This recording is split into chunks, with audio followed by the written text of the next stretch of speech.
రెండవ గ్రంథము 21వ అధ్యాయం.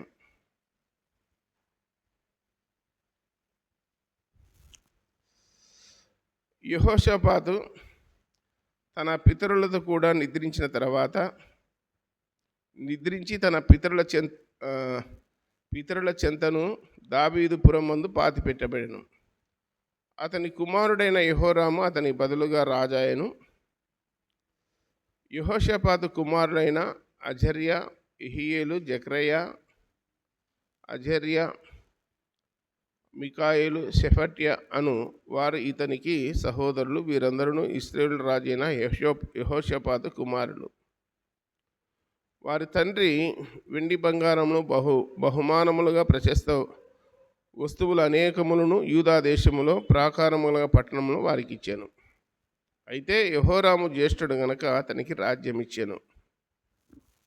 చిన్న మాట ప్రార్థన చేద్దాం. పరలోకపు తండ్రి, మహిమగల దేవ యేసు ప్రభువా, మీ పాదములకు వేలాది స్తోత్రాలు, స్తుతులు, నమస్కారములు, కృతజ్ఞతాస్తుతులు చెల్లిస్తున్నాం. ఆకాశం మీ సింహాసనం, భూమి మీ పాదపీఠం. మీ పాదపీఠం ఎదుట సాగిలపడి మీకు నమస్కారం చేయించున్నాం నాయన. పరలోకములు భూలోకంలో సర్వాధికారం కలిగి సర్వప్రపంచమును ఏలుచున్న రక్షకుడా మీకు స్తోత్రాలు. చదువుకున్న వాక్య భాగాన్ని దీవించి ఆశీర్వదించి మాకు పంచిపెడుదురని, మాకందరికి వినే చెవి గ్రహించే మనసు దయచేదురని, మీ పరిశుద్ధాత్మ సన్నిధి మాతో ఉంచుదురని, ఇంకెవరైనా రావాల్సిన వారంటే ప్రేరేపించి మందిరానికి నడిపించుదురని, మీరు మాతో మాట్లాడుదురని ప్రియరక్షకుడైన యేసుక్రీస్తు వారి ఘనమైన నామమున ప్రార్థించి దీనులమై వేడుకొనుస్తున్నాము తండ్రి. ఆమేన్. దైవగ్రంథములో ఇశ్రాయేలు ప్రజలకు మొట్టమొదటి రాజు సౌలు. ఆ సౌలుకు దేవుడు తన కృపను ఎడము చేసినాడు. అయితే సౌలు తర్వాత ఇశ్రాయేలు ప్రజలకు దావీదు రాజుగా వచ్చినాడు. దేవుడు దావీదుతో చెప్పినది ఏమిటంటే, సూర్యుడు, చంద్రుడు, ఆకాశము, భూమి ఉన్నంత కాలము నీ కుటుంబానికి నా కృపను ఎడము చేయను అని చెప్పి వాగ్దానం చేసినాడు దేవుడు దావీదుతో. నా కృపను నీకు ఎడము చేయను అని చెప్పి వాగ్దానం చేసినాడు. ఇంకేమన్నాడంటే, సూర్యుడు, చంద్రుడు ఉన్నంతకాలము నీ సింహాసనం మీద ఖచ్చితంగా ఒక రాజు ఉండి తీరుతాడని కూడా చెప్పినాడు. ఒకటి, కృపను ఎడము చేయను. రెండోది, నీ సింహాసనం మీద ఖచ్చితంగా ఒకడు తప్పకుండా రాజుగా ఉంటాడు అని చెప్పి వాగ్దానం చేసింది మనుషుడు కాదు, దేవుడు వాగ్దానం చేసినాడు దావీదుకు. కాబట్టి మనం చదువుకున్న వాక్య భాగాన్ని పరిశీలన చేసినప్పుడు దావీదు తర్వాత సొలొమోను వచ్చినాడు. సొలొమోను తర్వాత రెహబాము వచ్చినాడు. రెహబాము కుమారుడు అబియా. అబియా కుమారుడు ఆసా. ఆసా కుమారుడు యెహోషాపాతు. యెహోషాపాతు కుమారుడు యెహోరాం. ఇక్కడ యెహోషాపాతు మంచి భయము కలిగిన వాడు, భక్తి కలిగిన వాడు, దేవునికి ప్రార్థన చేసిన వాడు, మందిరం పట్ల మక్కువ కలిగిన వాడు. యెహోషాపాతు మంచి యథార్థవంతుడు, నీతిమంతుడుగా బ్రతికినాడు. దేవునితో అనుసంధానం కలిగి, దేవునితో మరి అటాచ్మెంట్ కలిగి, విశ్వాసం కలిగి బ్రతికినాడు యెహోషాపాతు. అయితే కొన్ని పర్యాయములు యెహోషాపాతు కూడా ఏం చేసినాడంటే, శరీరంతో ఉన్నాడు గనక పక్కనున్నటువంటి రాజులు బెదిరించినప్పుడు, భయపెట్టినప్పుడు ఈయన కూడా ఏం చేసినాడంటే, కొన్నిసార్లు దేవుడు తనతో ఉంటాడో లేడో అన్న సందేహాన్ని కూడా కలిగి ఉన్నాడు యెహోషాపాతు. యెహోవా నీవే మాకు దిక్కు అని చెప్పి ప్రార్థన చేసిన వాడు యెహోషాపాతు. మరి యెహోషాపాతు ఏం చేసినాడంటే, పక్కన ఉత్తర రాజ్యం ఉన్నది, ఇశ్రాయేల్ రాజ్యం. అందులో ఆహాబ్ అనేవాడు ఉన్నాడు రాజుగా. ఆహాబ్ అనేవాడు దుర్మార్గుడు అని చెప్పి గ్రంథంలో రాయబడింది. దేవునికి ద్రోహం చేసినవాడు. దేవుడు రాజుగా సింహాసనం మీద కూర్చోబెడితే నాకు నేనే వచ్చిన సింహాసనానికి అని చెప్పి దేవుని మీద ధిక్కార స్వరం వినిపించినవాడు ఆహాబు. కాబట్టి ఆహాబుతో స్నేహం చేసినాడు. దేవునికి వ్యతిరేకమైన జీవితం జీవిస్తున్న ఆహాబుతో దేవునికి అనుకూలంగా మరి యథార్థంగా సత్యంగా జీవించిన యెహోషాపాతు ఏం చేసినాడు? స్నేహం చేసినాడు. దైవగ్రంథం ఏం చెప్తుందంటే విశ్వాసికి అవిశ్వాసికి జోడెక్కడిది అని రాయబడింది, పాలెక్కడిది అని రాయబడింది. మరి ఇతడు భయము భక్తి కలిగిన వాడు యెహోషాపాతు, ఆహాబు భయం భక్తి లేనివాడు. అలాంటి వారితో స్నేహం కలిగి ఉండడం వల్ల జరిగిన దాన్ని బట్టి దేవుడు యెహోషాపాతుకు నష్టము కలగజేసినని రాయబడింది. ఎందుకు నష్టం కలగజేసినాడంటే భయము భక్తి లేని వానితో ఏం చేసినాడు? స్నేహం చేసినాడు. దుష్ట సాంగత్యము మంచి నడవడిని చెరిపిపోయినని రాయబడింది. మరి దుష్టులతో ఏం చేసినాడు? సహవాసం చేసినాడు, స్నేహం చేసినాడు. అందుకే కీర్తనాకారుడు మొదటి కీర్తనలో ఏమంటాడు? దుష్టుల ఆలోచన చొప్పున నడవక, పాపల మార్గమున నిలవక, అపహాసకులు కూర్చున్న చోట కూర్చుండక ఏమంటాడంటే యెహోవా ధర్మశాస్త్రము దీవారాత్రము ధ్యానించువాడు ధన్యుడని చెప్పినాడు.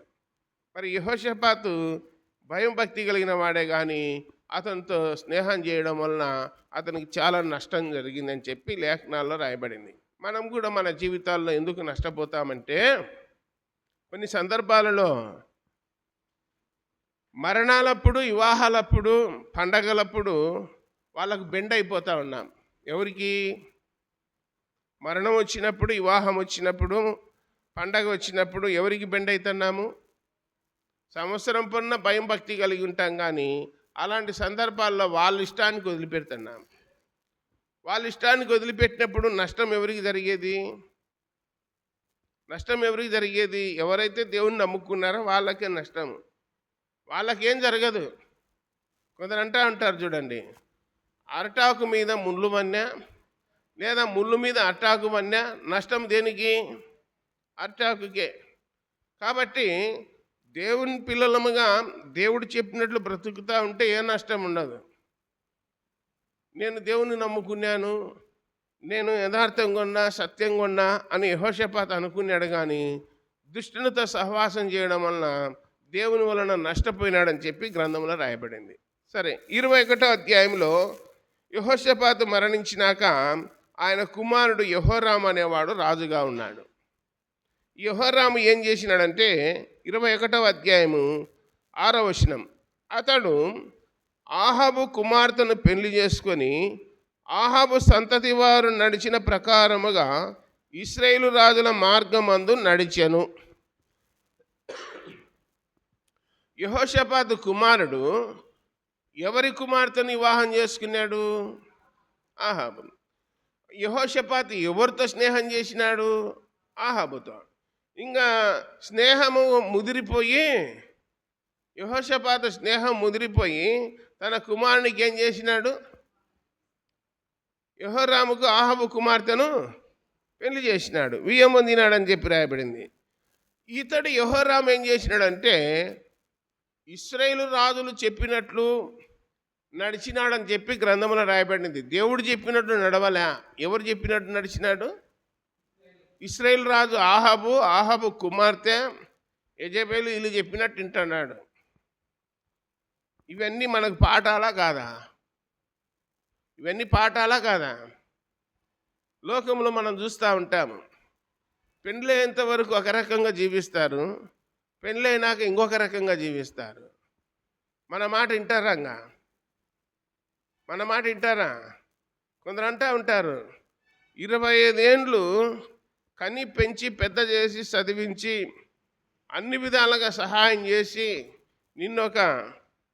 నిన్నొక మరి పనివానిగా లేదా నిన్నొక శక్తిగా నిన్నొక బలమైన నాయకునిగా చేసి నీకు వివాహం చేసినాక 25 ఏండ్లు కని పెంచిన తల్లిదండ్రులు ఎక్కడ పోతారా? కానీ మరి ఆ రోజు వచ్చినటువంటి ఆమె మాట వింటాడు కానీ వాళ్ళ మాట వినడు.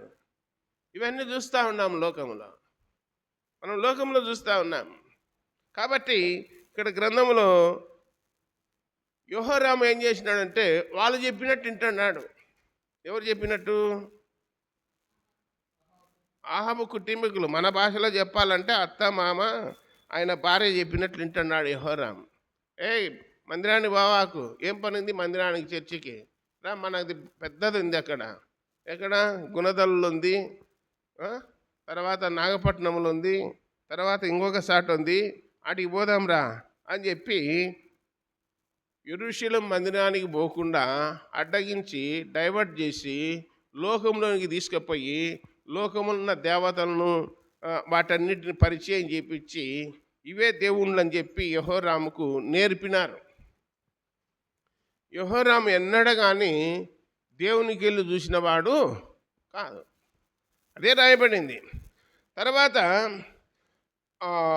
6వ వచనములో అతడు యెహోవా దృష్టికి ప్రతికూలముగా ప్రవర్తించెను, అయినను యెహోవా తాను దావీదుతో చేసిన నిబంధన నిమిత్తము అతనికిని అతని కుమారులకును నిత్యము దీపమిచ్చేదనని చేసిన వాగ్దానం నిమిత్తము దావీదు సంతతిని నశింపజేయుటకు మనసు లేక ఉండెను అని రాయబడింది.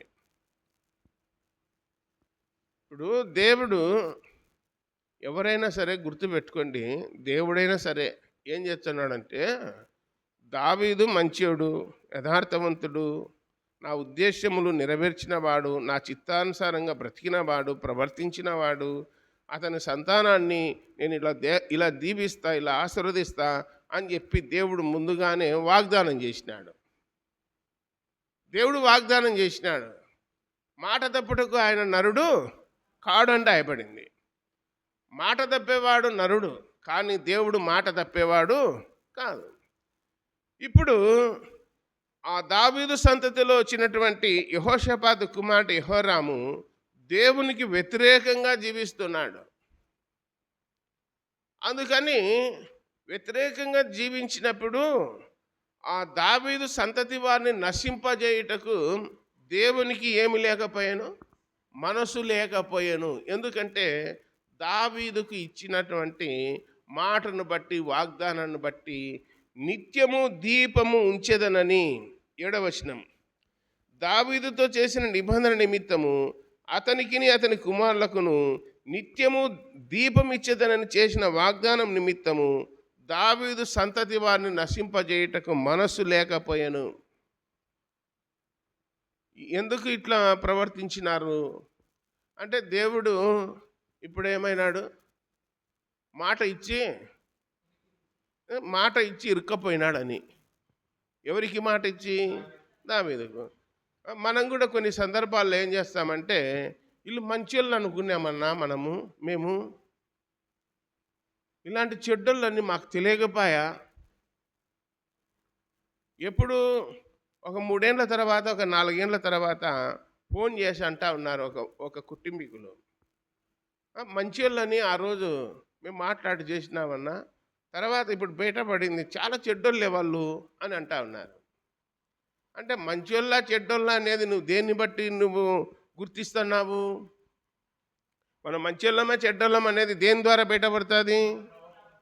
మన ప్రవర్తన ద్వారా, మన నడవడికల ద్వారా, మన మాట తీరు, మనం ఎట్లున్నాము లోకములో అనే దాన్ని బట్టి తెలిసిపోతుంది. యేసుప్రభు అన్నాడు, చెట్టుకు కాయలు కాస్తాయి, ఆ కాయలు మంచివే చెడ్డవనేది తెలుస్తుంది. మనుషుని యొక్క బుద్ధి, మనుషుని యొక్క ఆలోచన, తలంపు, ప్రవర్తన అది చెడ్డదా మంచిదా అనేది మీకే తెలిసిపోతుంది. మంచి వాళ్ళు ఎవరో చెడ్డవాళ్ళు ఎవరో ఇక్కడనే డిక్లేర్ అవుతుంది అన్నాడు. కొందరంటా ఉంటారు, నువ్వెవరా తీర్పు తీర్చా అంటారు. తీర్పు కాదయా అది. మంచి చేర్చే మంచోళ్ళు అంటారు, చెడు చేర్చే చెడ్డోళ్ళు అంటారు. ఇంకా తాగుడుపోతుంది పట్టుకొని వచ్చి చాలా మంచోడు, రోజు 5 కోటర్లే తాగుతాడు, చాలా ఉత్తముడు అని చెప్పి అవార్డు ఇచ్చి ఎట్లుంటుంది? ఈ దినాలలో వాక్యం చెప్పేవాళ్ళు కూడా అట్లా తయారైనారు. అబద్ధికులను, మోసగాలను, కపటము, వేషధారణ, లోక ప్రకారం నడుచుకునే వాళ్ళను స్టేజ్ మీద కూర్చోబెట్టి వీళ్ళు ఉత్తములు, వీళ్ళకు ఉత్తమ పురస్కారం అవార్డు ఇవ్వాలని చెప్పి వాక్యం చెప్పే వాళ్ళే ముందుకు వచ్చి తీరుకుంటే నీతిమంతులు ఎక్కడుంటారని రాయబడింది.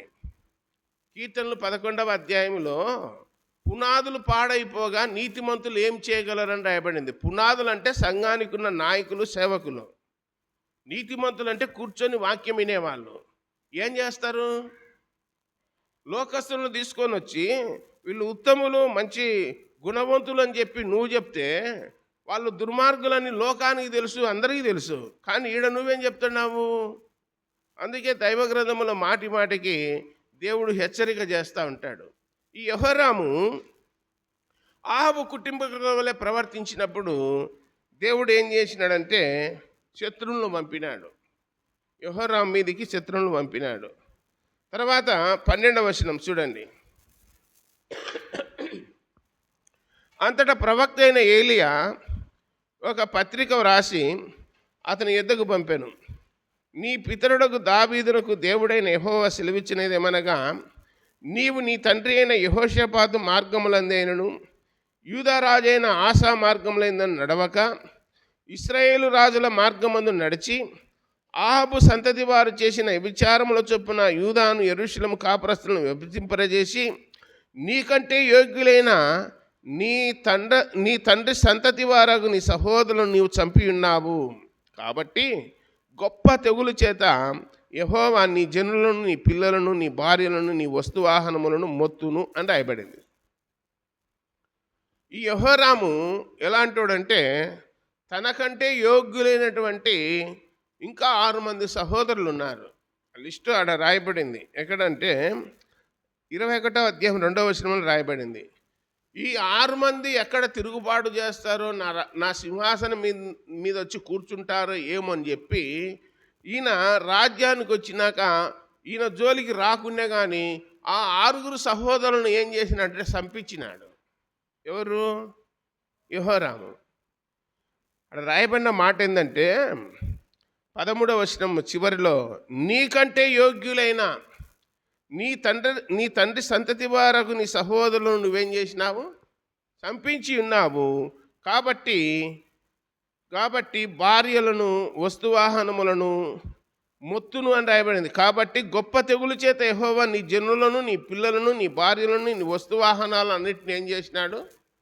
దేవుడు మొత్తుతాడని రాయబడింది. దేవుడు ఎప్పుడు మొత్తుతాడు? బైబిల్లో దేవుడు మొత్తెను అనే పదాలు చాలా ఉన్నాయి. తెలుసా మీకు? సమూయేలు మొదటి గ్రంథం 25వ అధ్యాయంలో నాబాలు అనేవాడు దావీదు యొక్క పనివారిని, దావీదు యొక్క దేవుణ్ణి ఏం చేసినాడు? దూషించినాడు. గ్రంథంలో రాయబడింది, దేవుడైన యెహోవా నాబాలును మొత్తినందున అతడు చనిపోయాను అని రాయబడింది.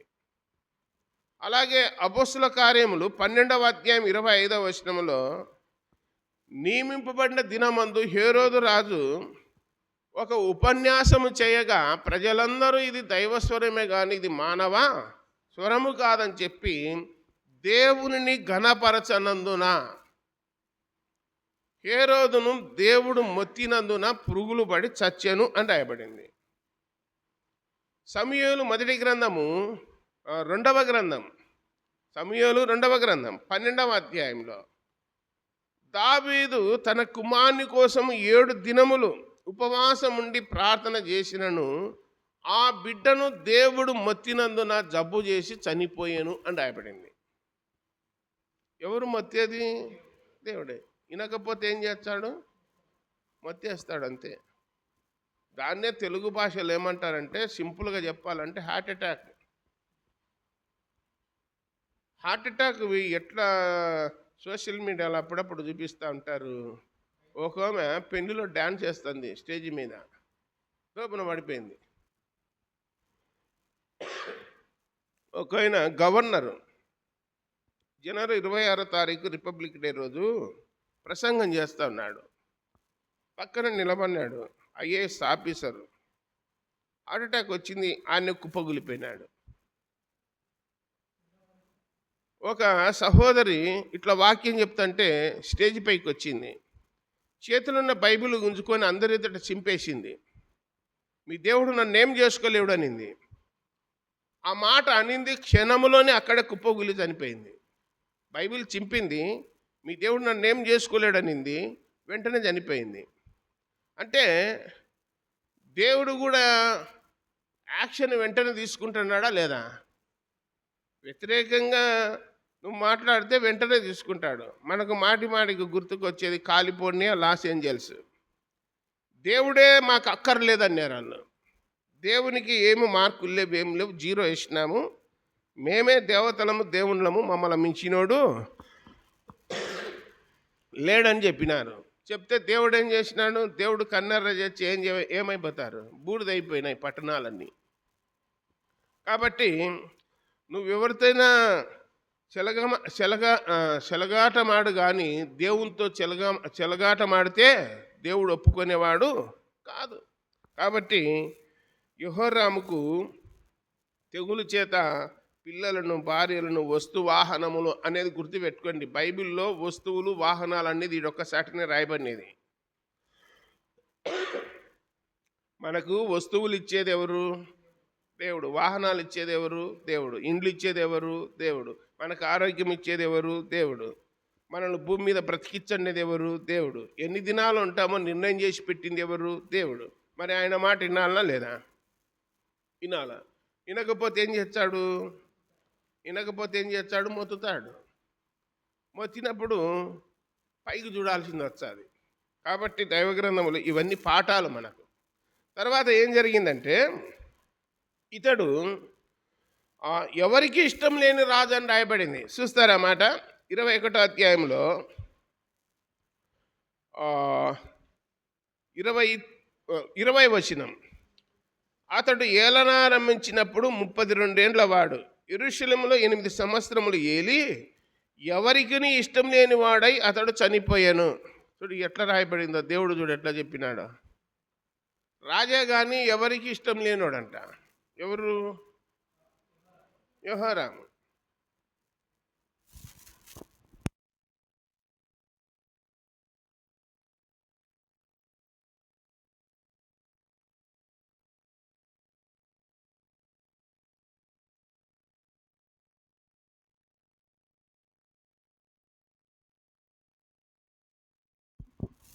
ఎవరికి ఇష్టంగా ఉండాలి? మనము లోకంలో మనం చూస్తూ ఉంటాం. పిల్లలు ఎవరికి ఇష్టంగా ఉండాలి? చిన్నపిల్లలు తల్లిదండ్రులకు ఇష్టంగా ఉండాలి. భార్య ఎవరికి ఇష్టంగా ఉండాలి? భర్తకు. భర్త ఎవరికి ఇష్టంగా ఉండాలి? భార్యకు. మరి కుటుంబం ఎవరికి ఇష్టంగా ఉండాలి? దేవునికి. అందరూ దేవునికి ఇష్టంగా ఉండాలి. కష్టంగా ఉంటే ఏమవుతుంది? కష్టంగా ఉండకూడదు. బైబిల్లో కష్టపెట్టినోళ్ళు కూడా ఉన్నారు. కష్టపెట్టినోళ్ళు ఉన్నారా లేదా? నోవహు కాలంలో మానవులను దేవుడు సృష్టి చేసినందుకు ఎందుకు వీళ్ళను సృష్టి చేసినానా అని చెప్పి తన హృదయంలో నొచ్చుకున్నాడట. భూలోకాన్ని ఎందుకు సృష్టి చేసినా, నరులను ఎందుకు నేను బ్రతికిస్తున్నా, ఈమెను తిరుగుబాటు చేస్తూ ఉన్నారు, ఈమెను పాపం చేస్తూ ఉన్నారు, నా మాట వినడం లేదు, ప్రతివాడు తన త్రోవకు తొలగిపోయినాడు, లోకం చెడిపోయింది, ఎందుకు చేసినానా అని చెప్పి సంతాపపడేనని రాయబడింది. హృదయంలో బాధపడుతున్నాడు దేవుడు. అంటే భూమి మీద బ్రతుకుతున్న మనుషులు ఎవరిని బాధ పెడుతున్నారు? దేవుణ్ణి. దేవుణ్ణి బాధ పెడితే దేవుడు ఏం చేస్తాడు? ఆయన బాధపడినాడంటే ఖచ్చితంగా శిక్ష వచ్చాది. ములాజేం లేదు. ఆయన సంతాపపడినా, మనసు నొచ్చుకున్నా, ఆయన బాధ పెట్టినామంటే ఖచ్చితంగా శిక్ష వస్తుంది. దైవగ్రంథములు ఏమనుందంటే, ఇక్కడ కూర్చొని అందరూ వాక్యం వింటున్నారు కదా, ఈ వాక్యము ప్రతి వారి యొక్క హృదయములో ఉంది. మీలో ఉన్న పరిశుద్ధాత్మను దుఃఖ పెట్టవద్దు అని రాయబడింది. ఆత్మను ఆర్పకుడి అన్నాడు. పరిశుద్ధాత్మను దుఃఖ పెట్టవద్దు అన్నాడు. మనలో పరిశుద్ధాత్మ దేవుడు ఉన్నాడు కనుకనే సాయంత్రం అయింది, 7 అయింది అని చెప్పి మందిరానికి వచ్చినది. ఆయనే మనల్ని మందిరానికి నడిపించేది. ఏదో మనకై మనం వచ్చినామని కాదు, ఆయన నడిచాము. ఆయన నడిపించకపోతే ఎక్కడున్నలో అక్కడనే ఉంటాము, గుర్తుపెట్టుకోండి. కాబట్టి లోపల పరిశుద్ధాత్ముడు ఉన్నాడు. ఆకు ఒక్క నములన్నా వద్దా అనేది మనం మాట్లాడుకుంటా ఉంటే శరీరం చెప్తుంది, నములు ఏం పర్వాలేదంట. అది లోపల ఉన్న దేవుడు అంటాడు, నాకు అది ఇష్టం లేదు కదా అంటాడు. ఇష్టం లేదు కదా అంటాడు. అప్పుడు బాధపడేది ఎవరు? లోపల ఉన్న దేవుడు బాధపడతాడు. అంటే దుఃఖ పెడుతున్నామని యాన్నో లోకం లేకపోయి చేయాల్సిన అవసరం లేదు. మనకు మనమే చేసుకుంటున్నాము. అది దేవునికి ఇష్టం లేదని తెలుసు. అయినా ఏం చేస్తామన్నా, పనుల నొప్పులు ఉన్నాయి, అలవాటైంది మానుకోలేకుండా. ఏది నశం దిక్కేది కూడా మానుకోలేరు. ఆకు నమ్మలేదు మానకలేరు. అలవాటైపోయింది అంటున్నారు. ఎవరిని బాధ పెడుతున్నట్టు? మనం బ్రతికిచ్చే దేవుణ్ణి బాధ పెడుతున్నామని. నష్టం కలిగినప్పుడు మళ్ళీ చూడన్నా దేవుడు ఎంత నష్టం చేస్తున్నాడు, ఎంత ఇబ్బంది పెడుతున్నాడు. మమ్మల్నే పట్టినాడన్న దేవుడు, మిమ్మల్నే పట్టినాడా దేవుడు? ఎట్లా పడతాడు మిమ్మల్నే చూస్తున్నాడా? కాబట్టి దైవగ్రంథం ఏం చెప్తుందంటే, ఆయనకు అనుకూలంగా ఉంటే ఆయన నీకు ఏ అపాయము కలగకుండా, ఏ ప్రమాదం కలగకుండా ఆయన రెక్కల నీడన చేర్చుకొని నీకు సహాయం చేస్తాడు. నీకు భారము లేకుండా ఆయన తేలిక చేసి ఆయనే మోసుకొని పోతాడని రాయబడింది. నీకు ఏ కష్టం వచ్చినా, ఏ నష్టం వచ్చినా, శ్రమ వచ్చినా, దుఃఖం వచ్చినా, బాధ వచ్చినా నా మీద వేయండి, నేను చూసుకుంటా అన్నాడు. ఇలా నేను చూసుకుంటా, నా మీద వేయండి అని చెప్పగలిగిన దేవుడు ప్రపంచంలో ఎవరైనా ఉన్నారంటే ఒక యేసుక్రీస్తు ఒక్కడే ఆ మాట అనేది.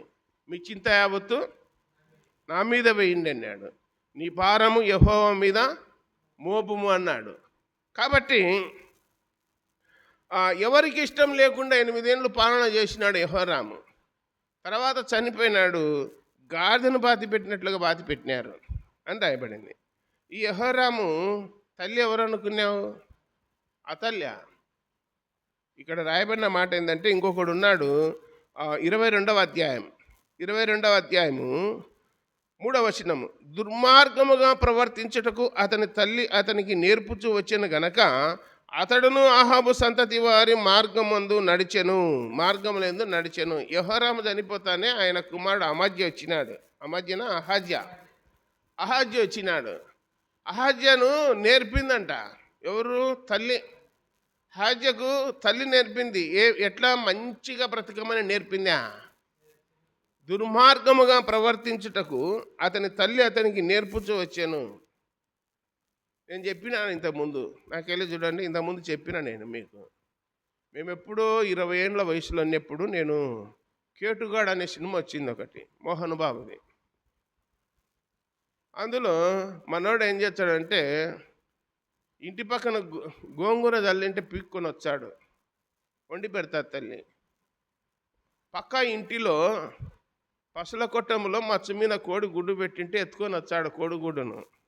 చిన్న పిల్లోనప్పుడు తెచ్చి తల్లికి ఇచ్చి ఆమ్లెట్ వేసి ఇచ్చాది. వాడు బంగారం ఆయన గోంగూర తెచ్చినాడు, కోడిగుడ్డు తెచ్చినాడు. ఇంకొక రోజు సిల్వర్ సామాన్లలో తీసుకొచ్చాడు, బకెటలు, బిందెలు. మనోడు మంచి పని చేసినాడు. ఇవి ఎక్కడి నుండి తెచ్చాన్నామని అడగలే. ఎవరు? తల్లి. ఒకరోజు పోలీసులు వచ్చి పట్టుకపోయినారు. పోయి జైల్లో వేసినారు వాడిని, పిల్లోని. జైల్లో వేసినాక అంతా అయిపోయినాక బయటికి రిలీజ్ అయినాడు. పని అయిపోయినాక రిలీజ్ అయినాక మా అమ్మతో మాట్లాడాలని నా దగ్గరికి పంపరు అన్నాడు. అప్పుడు ఈ దగ్గరికి వచ్చినాక ఏం చేసినాడంటే చెవు కొరికినాడు గట్టిగా. ఎవరిని? తల్లిని. ఏమిరా అట్లా కొరుకుతీవి నా చెవు అనింది. అంటే బుద్ధి లేదన్నా, చిన్నప్పుడు గోంగూర తెచ్చినప్పుడు, కోడిగుడ్డు తెచ్చినప్పుడు, బకెట స్టీల్ బిందె తెచ్చినప్పుడు ఇది దొంగతనంగా త్యాగుదని నాకు ఎందుకు నువ్వు గద్దించలేదు, నన్ను ఎందుకు నాకు బుద్ధి చెప్పలేదని అడిగినాడు. ఆ రోజే గద్దించింటే ఈరోజు నేను చెరసాల్లో ఉండేవాడిని కాదు కదా, మంచివానికి ఉండేవాడిని కదా. నువ్వు సమర్థించి వెనకేసుకొచ్చినందుకే కదా చెడిపోయింది అన్నాడు. అర్థమవుతుందా మీకు? ఈరోజు తల్లిదండ్రులు పిల్లల్ని ఏం చేస్తున్నారు? ప్రయోజకులను చేస్తున్నారా, చెడిపోయేటట్లు చేస్తున్నారా? చెడిపోయేటట్లే చేస్తున్నారు. ఉన్నది ఉన్నట్లు చెప్తే మా మీద కక్ష పెట్టుకున్నాడు, పగ పెట్టుకున్నాడు, అట్లా చెప్తున్నాడు అని నంద్యాల లోకం వచ్చింది, ఇంటికాటికి వచ్చింది. కక్ష పెట్టుకోవాల్సిన పని, పగ పెట్టుకోవాల్సిన పని మాకేమొచ్చింది? మా కంటికి కనపడినప్పుడు పిల్లోడు లైన్ తప్పినాడమ్మా, కొద్ది జాగ్రత్తగా పెట్టుకోరని చెప్తాము. ఏంది వాక్యం చెప్పే వాళ్ళం కనుక ధైర్యంగా చెప్తాము. మాకేం పనింది, ఎట్లా పోతే మాకేమొచ్చింది అని చెప్తే, మా పిల్లోడు బంగారం అన్నా, మా వాడు అట్టటోడు కాదు ఇట్టటోడు కాదండి. అట్టటోడు కాకపోతే ఇట్టటోడు కాకపోతే మంచిదిలే అని చెప్పినాం. ఒకరోజు ఏకంగా చెరసాలలోనే పన్నాడు. బంగారు ఏమమ్మా చెరసాలలో ఉన్నాడు అంటే, నువ్వు బాగా చెప్తావు కదన్నా మళ్ళా చెరసాలలో ఉన్నాడని. మళ్ళా ఆ రాజకీయ నాయకులు వాళ్ళ నీళ్ళను పట్టుకొని పోయి ఇడిపించుకొని వచ్చినారు. ఎవరిని? బంగారాన్ని. బంగారాన్ని ఇడిపించుకొచ్చినారు. అయిపోయింది. మళ్ళీ ఒక 6 నెలలు ఉంటానే మనోడు వేరే అమ్మాయితో ఎగ్జిబిషన్లో ఉయ్యాలు ఊగుతున్నాడు. ఎవడు? చెరసాలకు పోయి వచ్చినాడు. అరే ఇదేంటిదంటే నా ఇష్టం, మీరెవరు నాకు చెప్పన్నాడు. ఇడుసుగా నీకేం ఎవడు చెప్తాడు నీకు?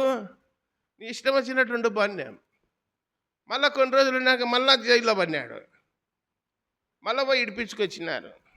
ఎందుకు ఈ విషయాలు చెప్తానంటే, నువ్వు వెనకేసుకొచ్చే భంగమయ్యేది పోయేది ఎవరు? ఇది తప్పు, ప్రజలు ఇట్లా అనుకుంటున్నారు, జాగ్రత్త అని నీవు హెచ్చరిక చేసి దిద్దుతే బాగుపడతాడు తప్ప, నీవు వదిలిపెడితే ఏమవుతుంది? భంగమైపోతారు. పొలం మీద ఊర్లో 5 ఏళ్ళకో 10 ఏళ్ళకో దేవరని చేస్తుంటారు, తెలుసా మీకు? ఏం వదిలిపెడతారు ఊరి మీద? చిన్న దూడపిల్లను, దున్నపోతు దూడపిల్లను వదిలిపెడతారు. అది పెద్దగా అవుతుంది, ఎవరన్నా లెక్క చేస్తుంది. అది గొలుసులతో కట్టి దాన్ని గుదెకట్ట కట్టి గాడిపట్న కట్టేస్తారు. అది ఊర్లో వదిలిపెట్టినదాన్ని. అది పెద్దగా అయ్యి లాస్ట్కి అందరినీ తిరగబడుతుంది. అది తిరగబడుతుందా లేదా? మేము చిన్నగా ఉన్నప్పుడు ఈడ ఒక జీవి చెట్టు ఉండే, అది ఎద్దుల బండి వచ్చండగానే సలంద్రమాన కానుంటి పరిగెత్తుకుంటూ వచ్చాది పొడిసనికి.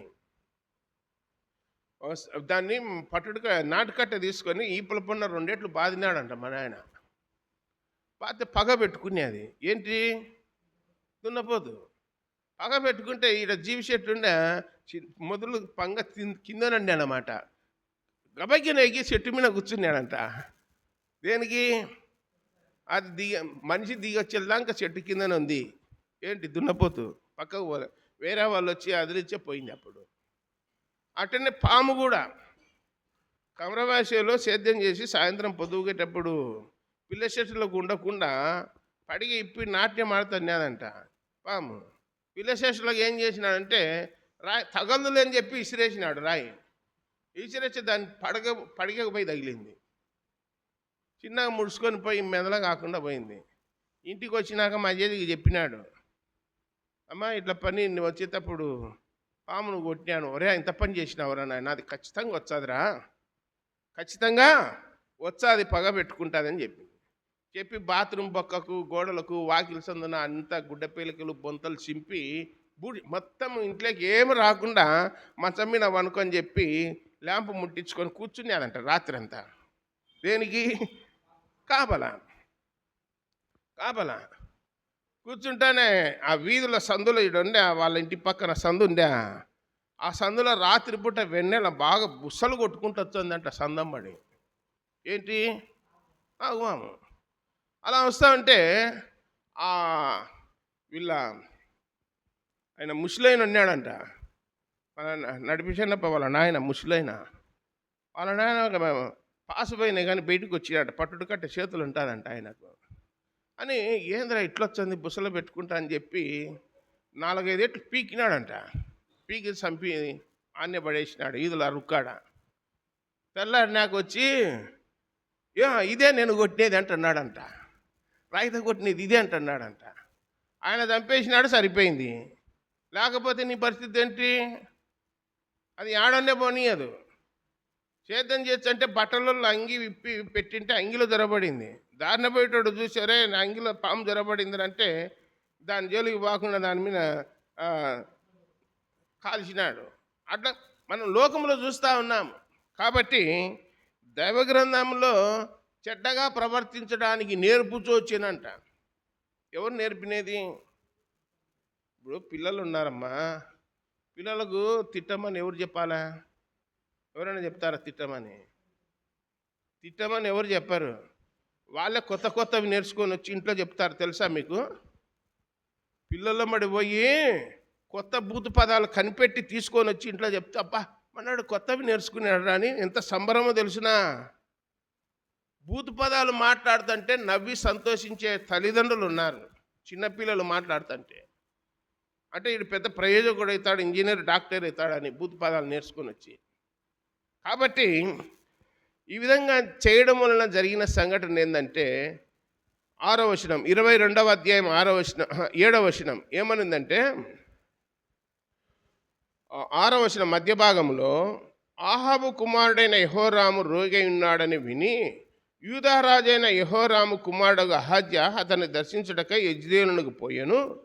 యెహోరాము నొద్దకు అతడు వచ్చుట చేత దేవుని వలన అతనికి నాశనము కలిగెను అని రాయబడింది. చూసినారా అన్నమాట. ఈ అహజ్య అనేవాడు ఆహాబు కుమారుని పేరు కూడా యెహోరాము. అతనికి గాయాలు తగిలింటే పరామర్శించడానికి పోయినాడు ఈ అహజ్య. అహజ్య ఏం చేసినాడు? సున్నికి పోయినాడు. టెంక కొబ్బరి బొండాలు తీసుకొని మనోడు ఇన్ని ఆపిల్ పండ్లు తీసుకొని సున్నికి పోయినాడు అహజ్య. పోతే అక్కడేం రాయబడిందంటే 7వ వచనంలో అతడు ఆ విధంగా వచ్చుట చేత దేవుని వలన అతనికి ఏం కలిగింది? సంతోషం కలిగేనా? నాశనము కలిగను. ఎట్లనగా అతడు వచ్చినప్పుడు ఆహాబు సంతతి వారిని నిర్మూలన చేయటకై యెహోవా అభిషేకించిన నింషి కుమారుడగు యెహూ మీదికి అతడు యెహోరాముతో కూడా పోగా అని రాయబడింది. అప్పుడే ఇశ్రాయేలు రాజు ఈ యెహోరాము కుటుంబీకులను అహాబు కుటుంబీకులను వాళ్ళని నిర్మూలన చేయడానికి దేవుడు నింషి కుమారుడైనటువంటి యేహును అక్కడికి పంపినాడు. అతడు పోయి అందరినీ చంపుకుంటూ వస్తూ ఉన్నాడు. ఆ సందర్భంలో ఈయన సున్నికి పోయినాడు అహజ్య సున్నికి పోతే ఈడవర్ర సున్నికి వచ్చినాడని చెప్పి ఇతను కూడా అన్నాడు. యెహోరామును వేసేసినారు, అహజ్యను కూడా ఏం చేసినారు? వేసేసినారు.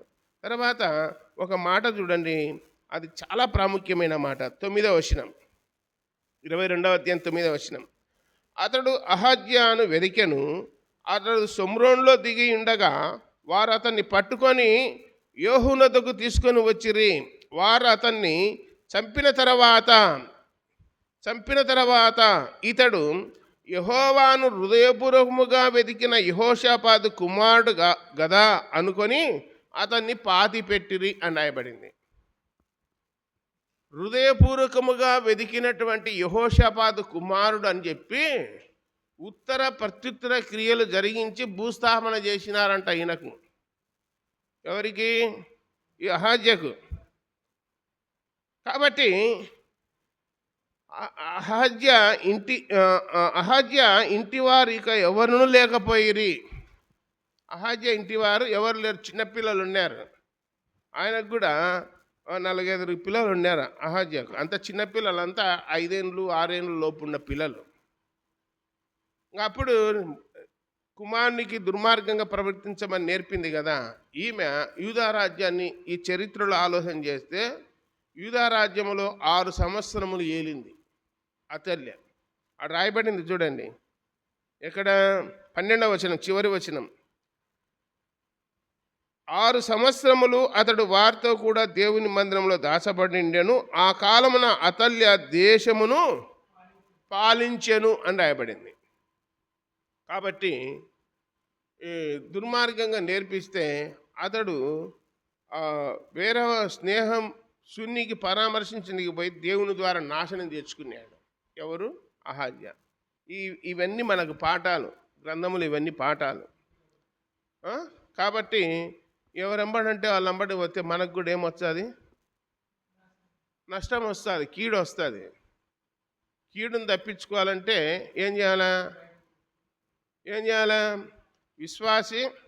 విశ్వాసితోనే ఉండాలి. అవిశ్వాసితో పోతే ఆపద వచ్చేది మనకే, నష్టం వచ్చేది మనకే, వాళ్ళకు కాదు. బైబిల్లో యెహోషాపాతు అహాబు ఇద్దరు రథాల మీద కూర్చున్నారు, సింహాసనం మీద కూర్చున్నారు. ఏమయ్యా మనం యుద్ధానికి పోదామా లేదంటే ప్రార్థన చేద్దామన్నాడు యెహోషాపాతు. ప్రార్థన చేద్దామంటానే వీళ్ళంతా ప్రార్థన చేసేటోళ్ళే చూడు అన్నాడు. ఎవరిని? 450 మందిని తోలుకొచ్చినాడు ఆహాబు.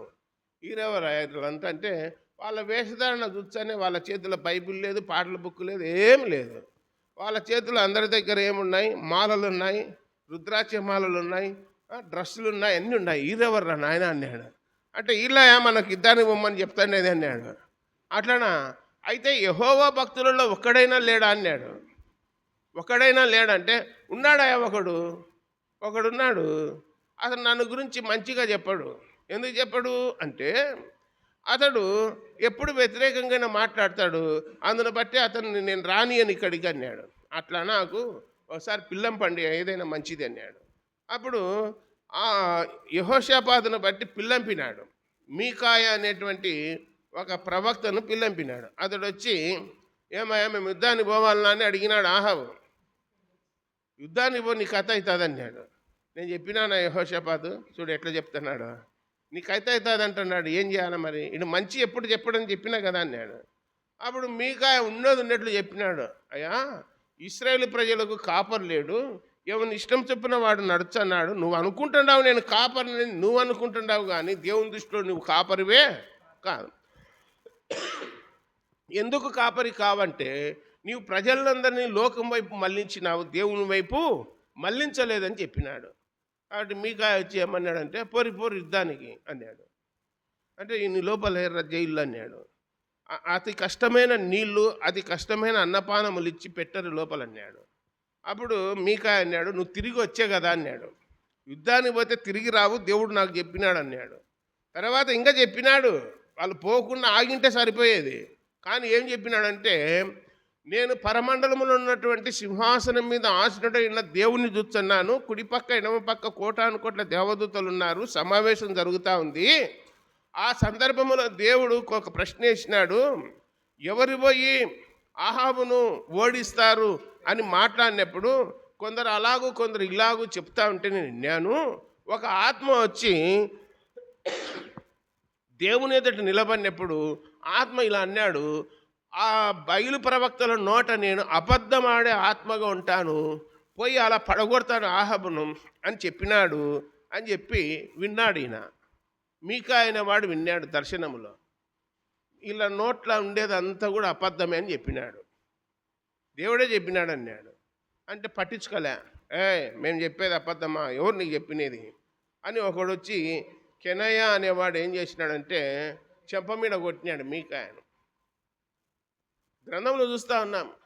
సరే ఏది ఏమైనా నాలో ఉన్న ఆత్మ ఎక్కడవా అంటే దాక్కున్నప్పుడు బయటికి వచ్చావు, అంతవరకు రాడు నీలో ఉన్న ఆత్మ అని చెప్పినాడు. కాబట్టి ఉన్నది ఉన్నట్లు చెప్తే రాజు కూడా ఏం చేస్తున్నాడు, అంతకంటే ముందు మన యెరోబాము ఉన్నాడా లేదా, నువ్వెవర్రా నాకు చెప్పన్నాడు అని చేయెత్తితే ఏమైంది, ఎండిపోయింది. ఈ ఆహాబు కూడా మీరెవరు మాకు చెప్పని ఆయన లోపలేసినాడు. లోపలొచ్చి ఏమైనాడు, యుద్ధానికి పోయి ఏమైనాడు ఆహాబు, చనిపోయినాడా లేదా, లోపలొచ్చి చనిపోయినాడు. గ్రంథంలో చూస్తూ ఉన్నాము. ఆమె యెజబెలు ఏలియాని ఏమనింది, చంపుతానని శపథం చేసిందా లేదా, ఆమె ఏమైపోయింది, భూస్థాపన జరిగింది యెజబెలుకు. ఒక దైవజనుడు చంపుతానని శపథం చేస్తే ఆమె ఏమైపోయిందంటే శరీరం కూడా కనపడలేదని రాయబడింది. ఎతకనీకి పోయినారు, ఎక్కడ ఉందో చూడు పొర్రని, ఎక్కడ ఏం లేదన్నారు. ఇంకా అయితే ఇరుసపెట్టరు అన్నాడు దైవజనుడు ఏలియా. కాబట్టి ఆయన చెప్పిన ప్రకారం జరిగిందని చెప్పి లేఖనాల్లో చూస్తున్నాం. ఇవన్నీ మనకు పాఠాలు.